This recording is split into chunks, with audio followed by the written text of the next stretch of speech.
Welcome to autism reality Aditi and Devika. और आज मैं आपसे बात करूंगी ऑटिस्टिक बच्चों के एग्रेसिव बिहेवियर के कारण और प्रभाव की टॉपिक पर, यानी कॉज एंड इफेक्ट।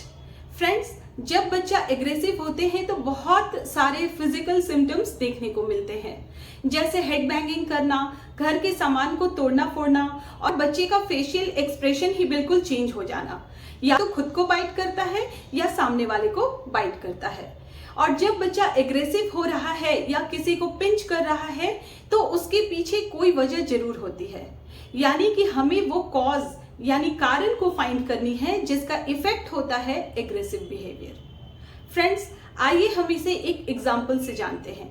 मान लीजिए कि मेरे हाथ में ये एक बॉल है, ठीक है, और बच्चे को ये बॉल चाहिए, बट मैंने उस बॉल को उसे ना देकर उसके सामने ही छिपा दिया, ठीक है। अब बच्चा जो है वो एग्रेसिव हो जाएगा कि मुझे वो बॉल चाहिए। इसके लिए बच्चा बाइट करने लगेगा या सर पटकने लगेगा, राइट। फिर इसका उल्टा भी हो सकता है कि बच्चे के हाथ में कोई बॉल है और हम उसके हाथ से उस बॉल को ले लेंगे, और बॉल को लेने के बाद बच्चा जोर जोर से रोने लगता है क्योंकि बच्चे को वो बॉल चाहिए, उसे अपने हाथ में ये बॉल रखनी है। तो यहाँ कारण क्या है? बॉल। और इसका प्रभाव क्या होगा? अग्रेशन। इसलिए हमें कारण पर काम करना होगा, यानी कि बॉल को बच्चे के हाथ से नहीं छीनेंगे। अगर बच्चा हमसे बॉल मांग रहा है तो हम रिप्लेसमेंट में कोई अट्रैक्टिव टॉय जो है, जो भी उसे पसंद हो, उस बॉल के रिप्लेसमेंट में बच्चे को देंगे। इसलिए फ्रेंड्स, अगर हम कॉज यानी वजह को चेंज करेंगे तो इफेक्ट यानी प्रभाव खुद ही चेंज हो जाएगा। अब मान लीजिए कि जब बच्चा एग्रेसिव हो रहा है तो हम उसे डांटते हैं, उसे पनिश करते हैं, तो बच्चा और भी ज्यादा एग्रेसिव हो जाएगा, या बच्चा मेल्टडाउन भी हो सकता है। यानी कि हम सिर्फ उसके इफेक्ट पर काम कर रहे हैं, और जब हम सिर्फ इफेक्ट पर काम करेंगे तो बच्चा कुछ दिनों के बाद किसी ना किसी रीजन से फिर से एग्रेसिव होता रहेगा, जब तक कि हम कॉज यानी वजह यानी कारण को ठीक नहीं करेंगे। सबसे पहले फ्रेंड्स, हमें वजह जाननी होगी कि हमारा बच्चा एग्रेसिव क्यों हो रहा है। क्या वो किसी पर्टिकुलर प्लेस पर हो रहा है जहां जाना उसे पसंद नहीं है, या पर्टिकुलर किसी गाने को सुनकर हो रहा है, क्योंकि बहुत सारे बच्चे जो हैं वो पर्टिकुलर किसी एक गाने को सुनकर कानों में हाथ रख देता है और चिल्लाने लगता है, या किसी पर्टिकुलर इंसान को देखकर हो रहा है, या किसी पर्टिकुलर टॉय को देखकर हो रहा है। फ्रेंड्स, यह हमें ऑब्जर्व करना पड़ेगा, यानी कि बच्चे को किसी इंसान या टॉय या म्यूजिक के साथ कोई नेगेटिव भावनाएं तो नहीं है। अगर हम उस वजह को सही करेंगे, यानी कि नेगेटिव इमोशंस को सही करेंगे, तो इफेक्ट यानी प्रभाव जो है वो खुद ही सही हो जाएगा।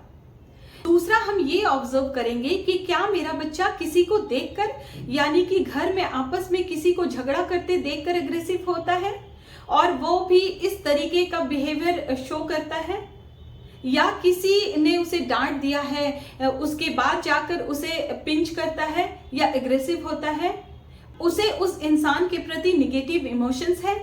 तो इसे हम ऐसे हैंडल कर सकते हैं कि हम बच्चे को उस प्लेस से हटाकर दूसरे जगह पर ले जाएंगे, और अगर बच्चा उस जगह से नहीं जाना चाहता है, मेल्ट डाउन हो जाता है, तो हमें क्या करना है कि जिस इंसान को देखकर या म्यूजिक को सुनकर या किसी टॉय को देखकर एग्रेसिव हो रहा है, तो उस इंसान को या टॉय को या म्यूजिक को ही वहां से हटा देना है। यहाँ एक ध्यान देने वाली बात है जो मैक्सिमम पेरेंट्स जो है वो गलती करते हैं, कि अगर बच्चा किसी इंसान को देखकर एग्रेसिव होता है, चाहे वो दादा दादी हो, नाना नानी हो, या कोई भी हो सकते हैं फैमिली मेंबर्स में से, हम बच्चे को उनके सामने ही डांटना शुरू कर देते हैं, उन्हें पनिश करते हैं। तो हम यहाँ पर क्या करते हैं कि बच्चे को अटेंशन दे रहे हैं, हम उसके इफेक्ट पर काम कर रहे हैं, और इफेक्ट क्या है?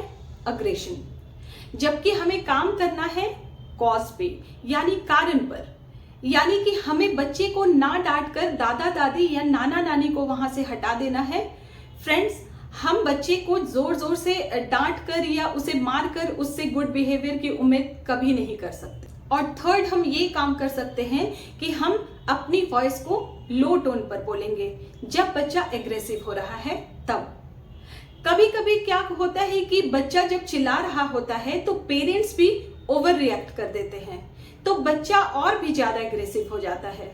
क्योंकि अगर हम उसके साथ हाई पिच पर बात करेंगे या बच्चे को लाउडली डांटेंगे तो बच्चा और भी ज्यादा एग्रेसिव हो जाएगा। क्योंकि बच्चे जो है वो पेरेंट्स को कॉपी करते हैं, और अगर गुस्से में हम उसे पिंच करते हैं या मारते हैं तो बच्चा भी हमें वही करेगा जो हम कर रहे हैं। कभी कभी ऐसा भी हो सकता है कि घर पर कोई फैमिली मेंबर फोन पे बात कर रहा है और बहुत लाउड बात कर रहा है या गुस्से में बात कर रहा होता है, तो उस वक्त भी बच्चा इरिटेट हो सकता है, वो उस वक्त भी एग्रेसिव हो सकता है। या फिर बच्चा टीवी पर कोई हिंसक प्रोग्राम देख रहा है तो उसे बच्चा कॉपी करने लगता है। इसलिए इस तरीके के अटेंशन को हमेशा डाइवर्ट करना है। फ्रेंड्स, यहाँ पेरेंट्स का मेन रोल होता है शांति से बात करें। पेरेंट्स को खुद में कंट्रोल करना बहुत जरूरी है, क्योंकि बच्चा जो है वो खुद से कुछ भी नहीं सीखता। बच्चा जो है वो हमें देखकर ही सब कुछ कॉपी करता है। तो फ्रेंड्स, आज वीडियो को यही एंड करती हूँ। आशा है आपको ये वीडियो पसंद आई।